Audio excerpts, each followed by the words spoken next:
If I asked you for your thoughts on anger, what would you say? What if I told you that what you're experiencing isn't actually anger in the first place, and that at its heart, anger isn't a negative emotion? Here's what I mean. Firstly, anger that is suppressed manifests itself as rage.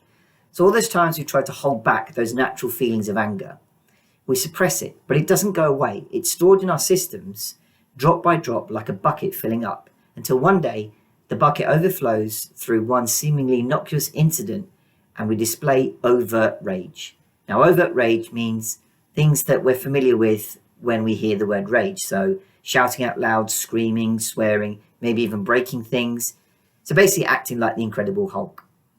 But also we've got something called covert rage, which is passive aggressiveness, silent treatments, sulking, or minimal answers when someone asks us a question. Yeah, I'm fine, that kind of thing.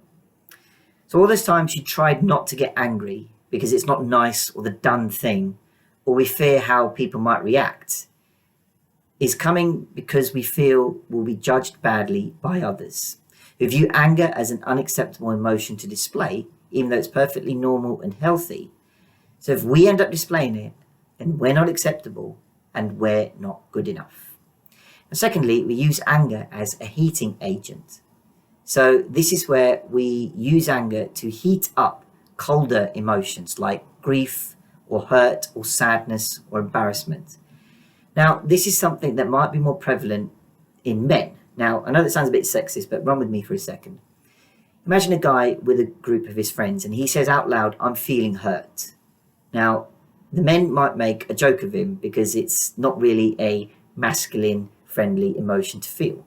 But if he adds anger to the mix, so anger plus hurt equals "I'm pissed off," then if he says "I'm pissed off" to his friends, that's more relatable and feels like he could phrase it in that way. Now, this all stems from something being behind the anger that we feel is not acceptable. So again, being hurt or sad or in grief is perfectly acceptable, but we've been told through our experiences that it's not. And if we do display it, again, we're not acceptable and we're not good enough.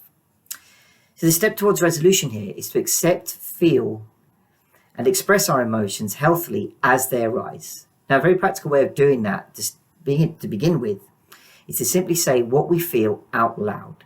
Because vocalizing emotions lets us accept them in the first place, rather than resorting to hiding or repressing